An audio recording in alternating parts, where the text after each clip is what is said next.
देखने को मिल सकते हैं। आईएएस के इंटरव्यू में लगभग सब लोग टाई लगा के आते हैं, सर क्यों कुर्ता और पजामा पहन के नहीं आ सकते? इसमें क्या परेशानी है? सर इसमें मैं जो स्टार्टिंग जो सिविल सर्विसेज की हुई है वो मैं मानता हूँ कि अंग्रेज़ों के काल से ही हुई है। तो एक कल्चर तो मैं वहाँ से मानता हूँ कि उस समय से शुरुआत हुई है, और उसके बाद गवर्नमेंट ने भी, क्योंकि कुर्ता पजामा नॉर्दर्न इंडिया का ही लगभग ज़्यादा माना जाता है, साउथ इंडिया में थोड़ा अलग लुंगी टाइप में यूज़ होता है। तो वही पहन। मोहन जी, आपने नेवी में काम किया है। Yes ma'am. नेवी में जो शिप्स होते हैं या उनके नाम बड़े इंटरेस्टिंग होते हैं, जैसे आईएनएस विक्रांत, राजपूत, सुकन्या। तो ये कौन नाम रखता है इनके? मैम ये तो मिनिस्ट्री ऑफ डिफेंस का मैं मानता हूँ कि अभी मैं श्योर नहीं हूँ, बट मिनिस्ट्री ऑफ डिफेंस रखती होगी मैम इसको। ठीक है। आएगी तो उसके लिए शादी के टाइम पे दहेज देना, कैश में भी दहेज देना, बहुत सारे काइंड्स में दहेज देना, इस लिहाज से दिया जाता है कि बेटी वहाँ पे ठीक रहे, सुखी सुखी रहे। और आपके यहाँ से कोई, आपके आसपास के गांव से कोई सिविल सर्वेंट बना है? No ma'am. आप पहले इस तरह से पहली महत्वाकांक्षा है आपके आसपास के एरिया? हाँ जी। अच्छा, जाट आंदोलन को लेकर आपकी क्या विचारधारा है?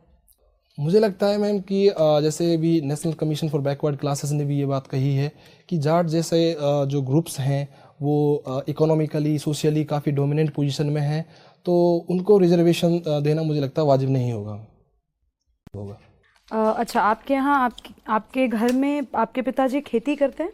हाँ जी मैम। अच्छा, खेती ही आपके घर का आर्थिक संबल खेती से ही होता है? जी मैम। अच्छा, आपने भी खेती की है कभी?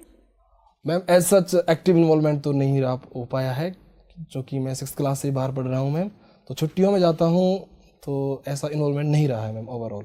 अच्छा, और आपकी माताजी भी खेतों में जाती हैं काम के लिए? हाँ जी मैम, पिताजी के साथ अच्छा, जाती हैं। तो आप 10 दिन की जापान यात्रा भी कर चुके हैं। जी सर। जापान का कौन सा चीज़ सबसे ज़्यादा प्रभावित किया आपको? Sir education. थोड़ा और बताएंगे इस पर? जी सर, हमें सर 2 दिन के लिए मोरियोकाचू हाई स्कूल करके है सर, वहाँ घूमने का मौका मिला था।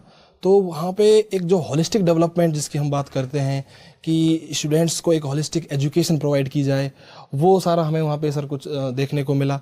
जैसे कि क्लासेस रेगुलर होती थी, उसके साथ में वोकेशनल ट्रेनिंग स्टूडेंट्स को राइट फ्रॉम द बिगिनिंग दी जाती है। कार मेकिंग, वॉच मेकिंग की सारी वर्कशॉप्स वहाँ पे लगी हुई हैं। इसके अलावा स्पोर्ट्स का भी फैसिलिटी बहुत शानदार थी। ठीक है, देखो आपकी एंट्री बहुत अच्छी है, ड्रेस जनरली बहुत अच्छी है, लेकिन अभी मैडम ने बताया कि आपने जो सैंडल पहना है वो शायद ठीक नहीं है। ठीक है। तो ये शाइनिंग वाला मत रखिए, थोड़ा सिंपल रख लीजिए। वैसे भी बैठने के बाद दिखना भी नहीं है वो, लेकिन सिंपल रखिए, ठीक है। रेस्ट वॉच में आपको लग रहा है कुछ दिक्कत है? थोड़ा सा वो फ्लैशी लग रहा है वहाँ पे मैम पहने नहीं देते। हाँ, शायद बात ही ठीक खत्म है, हो गई, हाँ। बात ही खत्म हो गई, ठीक है। बैठने के बाद सोच सकती हैं, बता सकती हैं कि वंदना, अर्चना और कीर्तन, इन तीनों में क्या अंतर है?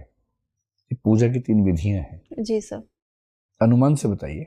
जी सर, मैं श्योर नहीं हूँ सर, मैं अनुमान लगा सकती हूँ सर। वंदना अर्चना में सर हम एक जो हमारे परम तत्व हैं उनके प्रति गीत गाकर या आंतरिक और बाह्य तौर पे उनसे एक जुड़ाव महसूस करते हैं। हमारी अभिव्यक्ति का साधन या तो मौन भी हो सकता है या हम गीत के तौर पे भी कर सकते हैं। लेकिन कोई व्यक्ति ब्लॉग्स नहीं देखता है, जी लेकिन आपकी हॉबी पढ़ के उसकी इच्छा हुई कि वो देखे, तो कौन से ऐसे लोग हैं जिनको आप रेकमेंड करेंगे कि आप उन्हें देखिए?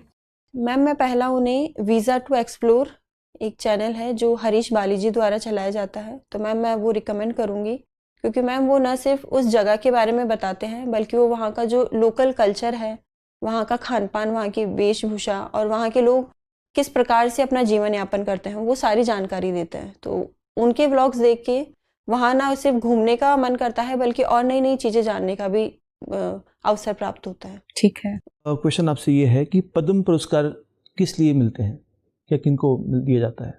सर समाज में जिन्होंने कोई योगदान दिया हो? जी सर। ठीक है, चलिए। एक्सक्लूसिव फिल्म योगदान अभिनेत्री रवीना टंडन को अभी पद्मश्री दिया गया। जी सर।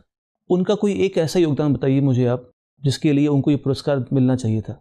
सर पहला तो ये माना जा सकता है कि वो एक कलाकार है।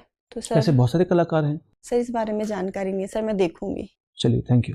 सत्य और असत्य का लक्षण क्या है, परिभाषा क्या है शंकराचार्य के यहाँ?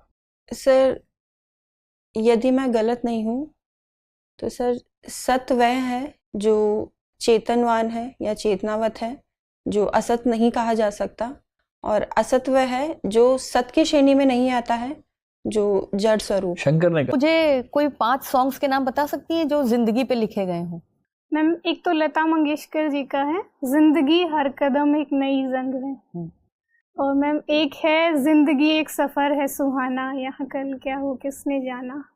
एक मैम अभी हाल में आया था लव यू जिंदगी। हाँ, बस मैम वो रिकॉल नहीं कर पा रही। अच्छा कोई बात नहीं। हरियाणा से बतौर बताएं कि विकास, प्रगति और वृद्धि इन जी सर। तीनों में क्या अंतर होता है?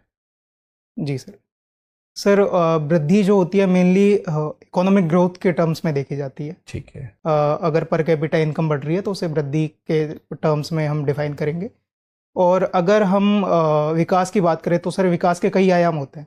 जैसे जीवन स्तर सुधर रहा है तो वो भी विकास में काउंट होगा। जैसे लाइफ एक्सपेक्टेंसी बढ़ रही है तो that is also included in विकास वाला टर्म। और सर प्रगति के प्रोग्रेस। जी सर। सर प्रगति सर मुझे लगता है प्रगति किसी भी स्पेसिफिक फील्ड में सारे आयामों को कवर करती हुई एक ग्रोथ को हम बोल सकते हैं सर प्रगति। ठीक है। तुमसे आजकल मैं अक्सर देखता हूँ कि एक चमत्कारी व्यक्ति के बारे में खूब चर्चा होती है, उनको नीम बागेश्वर धाम बाबा का भी जिक्र होता है। मुझे लगता है सर वो साइकोलॉजिकल ज़्यादा है बजाय किसी चमत्कार के। मुझे लगता है माइंड रीडिंग एक कॉन्सेप्ट होता है जो शायद वो अच्छे से परफॉर्म करते हैं, और वही चीज़ मुझे लगता है जो आस्था से जुड़ी हुई है लोगों के साथ। यानी आपको लगता है किसी मनुष्य में कोई ऐसी दैवीय शक्ति नहीं होती जैसा कि हम कई बार सुनते हैं?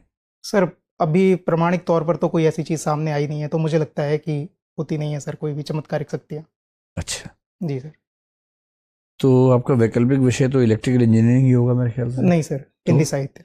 हिंदी साहित्य? जी सर। ऐसा क्यों? सर आप खराब इंजीनियर हैं, ठीक से नहीं पढ़ाई की थी आपने? नहीं सर ऐसा नहीं है, परंतु शुरुआत में जब मैं कॉलेज में जैसे एंटर किया तो उस समय के जो डिसीजंस लिए गए थे कहीं ना कहीं वो मेरे अभिभावकों द्वारा और सराउंडिंग के द्वारा प्रेरित थे।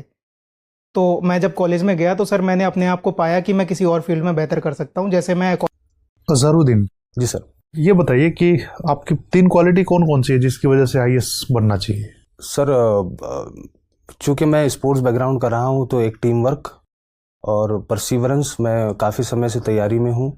तीसरी चीज़ सर कंपैशन। ओके ठीक है। आप ड्राई फार्मिंग क्या होती है? ड्राईलैंड फार्मिंग से आपको क्या समझ आता है? सर ड्राईलैंड फार्मिंग जो हमारे जो रेनफेड एरियाज़ है जहाँ पर इरिगेशन की फैसिलिटीज़ नहीं है, उन एरियाज़ में जो फार्मिंग होती है उन्हें हम ड्राईलैंड फार्मिंग कहते हैं, जहाँ पे रेनफॉल बहुत कम होती है, कुछ 100 सेंटीमीटर के नीचे अगर टेक्निकल डेफिनेशन पे जाए, और वहाँ पे इस तरह की क्रॉप्स उगाई जाती है जो जिसमें ज़्यादा पानी की खपत ना हो। जैसे कि सर जो हमारे पल्सेस है, बाजरा है, रागी है, इस तरह की जो क्रॉप्स है।